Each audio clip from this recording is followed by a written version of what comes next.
আউযু বিল্লাহি মিনাশ শাইতানির রাজিম। বিসমিল্লাহির রহমানির রহিম। আসসালামু আলাইকুম।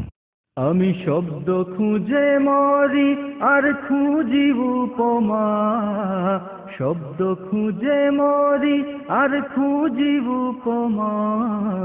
কেমনে লিখি কেমনে যে গাই শানে মুস্তাফা, কেমনে লিখি কেমনে যে গাই শানে মুস্তাফা।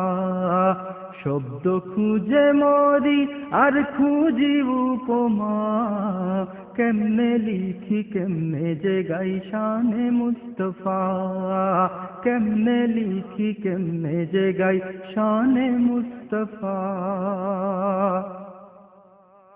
আমি আঁকবো চোখের জল, দেখি শুকনো আমার চোখ, শান্ত শূন্য দৃষ্টি তবু ঝড় ভাঙে এই বুক। আঁকবো চোখের জল, দেখি শুকনো আমার চোখ, শান্ত।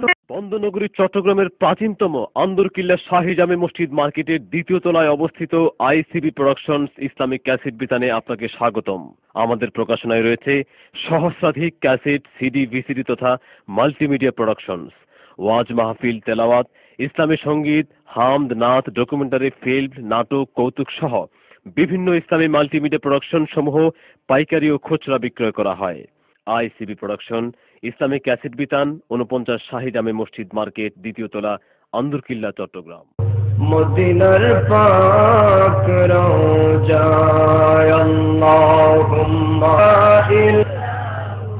লা ইলাহা ইল্লাল্লাহ সুবহানাল্লাহ ওয়াল হামদুলিল্লাহ লা ইলাহা ইল্লাল্লাহ লা ইলাহা লা ইলাহা হাসবি রব্বি জাল্লাল্লাহ মা ফি কলবি গায়রুল্লাহ হাসবি রব্বি জাল্লাল্লাহ মা ফি কলবি গায়রুল্লাহ নূর মুহাম্মদ সাল্লাল্লাহ লা ইলাহা ইল্লাল্লাহ সুবহানাল্লাহ ওয়াল হামদুলিল্লাহ।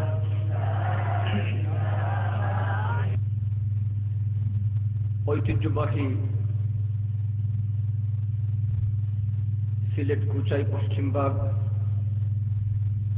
রাহবারে রাউফিয়া যুব সমাজ কর্তৃক আয়োজিত শামসুল উলামা আল্লামা ফজলুল হক রহমাতুল্লাহি আলাইহি ও এলাকার মুদ্দেগানদের ইসালে সওয়াব উপলক্ষে আয়োজিত আজকের এই ঐতিহাসিক সুন্নি মহাসম্মেলন 2016 সালের সম্মানিত সভাপতি উস্তাজুল উলামা আল্লামা আব্দুল শাকুর সাহেব দামাত বরকাতুহুল আলিয়া, আজকের মাহফিলের সম্মানিত প্রধান অতিথি আন্তর্জাতিক খ্যাতি সম্পন্ন মুফাসসিরে কোরআন, এদেশের জননন্দিত আলেমে দ্বীন, আশিক রাসূল, মুজাহিদে দ্বীন ও মিল্লাত আল্লামা ফজলুল সাহেবুল্লাহ রহমাতুল্লাহি আলাইহির সুযোগ্য সুদক্ষ উত্তরসূরি, ঐতিহ্যবাহী সুবহানীঘাট কামিল মাদ্রাসার সম্মানিত প্রিন্সিপাল আল্লাহ কমরউদ্দিন চৌধুরী সাহেবজাদে ফুলতলি মদ্দাজিল্লাহুল আলী সহ অসংখ্য উলামায়ে কেরাম, মুরব্বিয়ান এলচাম, যুবক বন্ধুরা, স্কুল, কলেজ, ইউনিভার্সিটিতে অধ্যয়নরত আমার প্রাণপ্রিয় ছাত্র ভাইরা, কচি কাঁচা মাসুম বাচ্চারা, পর্দানিশিন আবেদা সালেহা মা এবং বোনেরা, রহমানি ও রাহিমাকুমুল্লাহ, মহান আল্লাহ পাক রব্বুল ইজ্জত ওয়াল জালালের পাক শাহী দরবারে শুকর গুজার করে বিনয়াবনত চিত্তে উচ্চ কণ্ঠে পড়ছি আলহামদুলিল্লাহ। আল্লাহ পাক যে আজকের এই বেহেশতের বাগানে বসার সুযোগ করে দিয়েছেন, এজন্য আপনারা বেজার না খুশি? অল্প নাকি বেশি? তাহলে সে কায়দায় সবাই পড়েন আলহামদুলিল্লাহ, পড়েন রব্বানা লাকাল হামদ হামদান কাসীরান তাইয়িবান মুবারাকান ফীহি ইয়া রাব্বি লাকাল হামদু কামা ইয়ানবাগি লিজালালি ওয়াজহিকা ওয়া আযীমি সুলতানিকা। প্রশংসা আদায় করছে ওই মহান মাবুদের, যিনি মুসলমানদের চরম এক ক্লান্তি লগ্নে আজকের কুচাই পশ্চিমবাগ রাহবারে রাউফিয়া যুব সমাজ কর্তৃক আয়োজিত আজকের এই বেহেশতের বাগানে আমাদেরকে আসার সুযোগ করে দিয়েছেন। মহান আল্লাহ পাক রব্বুল ইজ্জত ওয়াল জালালের দয়া এবং মায়া না হলে আজকের এই বেহেশতের বাগানে বসা আমাদের পক্ষে আদৌ সম্ভব হচ্ছিল না, ঠিক কিনা বলেন? ভাইরা আমার, এই পৃথিবীতে আমাদের একটা সম্মানজনক পরিচিতি আছে, আমরা মুসলমান। এই পৃথিবীতে মুসলমান জনগোষ্ঠী এক সময় সম্মানের পাত্র ছিল। যারা পৃথিবীতে মাথা উঁচু করে দাপটের সাথে চলাফেরা করত, তাদের কৃষ্টি কালচার, সভ্যতা আর সংস্কৃতি দেখে বিজাতীয়রা আফসোস করত, আহা, মুসলমান জাতি কত সুশৃঙ্খল জাতি, পৃথিবীতে বিজিত জাতি, যেদিকে গিয়েছে বিজয় তাদের পিছু পিছু গিয়েছিল। একটু বড় করে বলেন না সুবহানাল্লাহ। এই পৃথিবীতে এক সময় মুসলমানদের নেতৃত্ব এবং কর্তৃত্ব চলেছিল। আকাশচুম্বী মর্যাদার অধিকারী হয়ে মুসলমান জনগোষ্ঠী পৃথিবীতে মাথা উঁচু করে চলার একটা সময় মুসলমানদের কাছ থেকে অতীত হয়ে গিয়েছে। অথচ আজকের পৃথিবীতে দেখেন মুসলমান জনগোষ্ঠী যেন ক্রমশই দুর্বল হয়ে যাচ্ছে।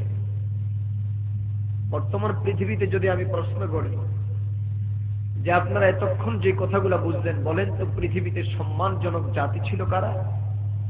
সকলকে কথা বলতে হবে, বলেন কারা? ওয়াজ মাহফিল, ট্রেনিং ক্লাস, হুজুর বললেন, আপনারা ঘুমায় ঘুমায় শুনলেন, সেই ওয়াজের কোনো দাম নাই। মাঝে মধ্যে একটু কথা বললে আমি বুঝবো আপনারা বক্তব্য বুঝতে পারছেন। এই গভীর রাত আপনাদেরকে দেখে সকল ক্লান্তি ভুলে গিয়েছি। যে দেশের মানুষ আল্লাহ এবং রসুলের প্রেমিক মানুষ, সুতরাং কষ্ট করে যেহেতু এসেছেন, অসংখ্য জনতা আল্লাহ এবং রসুলের খাতিরে কথা বলতে অসুবিধা নাই তো? কথা বুঝে থাকলে জবাব দেন, পৃথিবীতে সম্মানের জাতি ছিল কারা? যুবকের আওয়াজ দিতে হবে, পৃথিবীতে সম্মানের জাতি ছিল কারা? পাল্টা যদি প্রশ্ন করি যে আজকের পৃথিবীতে সবচেয়ে নির্যাতিত, নিপীড়িত, পদদলিত, সবচেয়ে দুর্বল জাতি কারা? বলবেন মুসলমানেরা। যেই জাতি পৃথিবীতে এক সময় ছিল সম্মানের পাত্র, আজকের পৃথিবীতে দেখা যাচ্ছে সেই জাতিটা ক্রমশ দুর্বল হয়ে যাচ্ছে। তার কারণটা কি?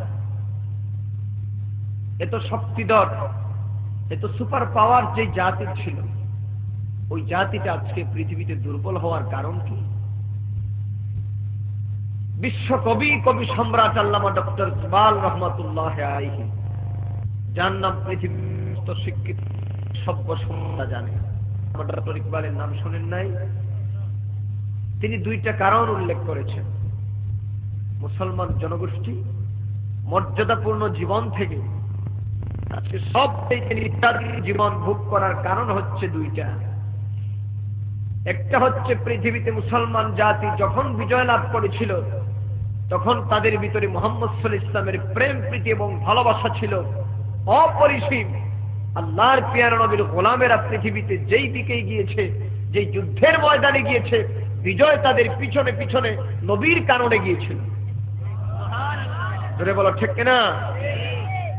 দ্বিতীয় নম্বর, তৎকালীন যুগের মুসলমানেরা মর্যাদা লাভ করেছিল আল্লাহর কোরআনকে মেনে নিয়ে।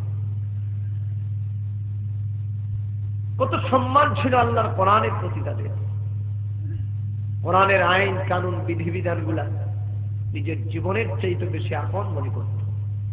অথচ আজকের পৃথিবীতে কালের আবর্তে মুসলমান জনগোষ্ঠী মুহাম্মদ সাল্লাল্লাহু আলাইহি ওয়াসাল্লামের প্রেম প্রীতি ভালোবাসার থেকেও দূরে সরে যাচ্ছে, আল্লাহর কোরআন থেকেও তারা দূরে সরে যাওয়ার কারণেই আজকের পৃথিবীতে সবচেয়ে ঘৃণিত জাতি হচ্ছে এক শ্রেণীর মুসলমান।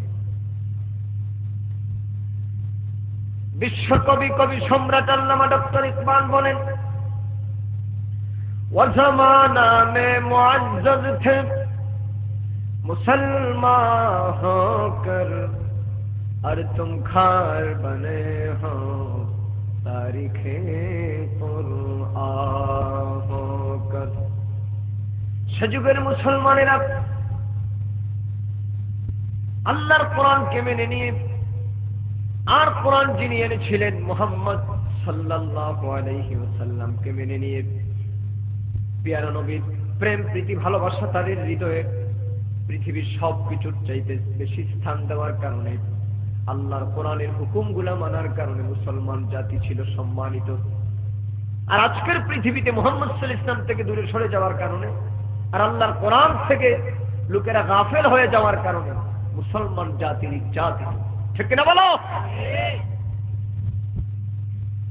ইহুদি আর খ্রিস্টানেরা দেখলো যে মুসলমান জাতি যে এইরকম সুপার পাওয়ার, যে একটা কসমিক পাওয়ার তারা অর্জন করছে, এদেরকে পৃথিবীর কোন অস্ত্র শস্ত্র দিয়ে দমানো সম্ভব নয়। কথা ভালো করে খেয়াল করে। এই পৃথিবীতে মুসলমান জনগোষ্ঠীকে দেখলে তারা ভয় পেত। কারা? কাফের ইহুদি আর খ্রিস্টানেরা। অপৃথিবীর মানুষ ইহুদি আর খ্রিস্টানেরা আমাদের কোন দিনের বন্ধু নয়। তারা, আল্লাহ পাক কোরআনে কারীমে বলছেন, ওয়ালান তারদা আনকাল ইয়াহুদা ওয়ালান নাসারা হাত্তা তাত্তাবিআ মিল্লাতাহুম। মুহাম্মদ সাল্লাল্লাহু আলাইহি ওয়াসাল্লাম পৃথিবীতে দুইটা জনগোষ্ঠীকে কখনো আপনাদের উপর সন্তুষ্ট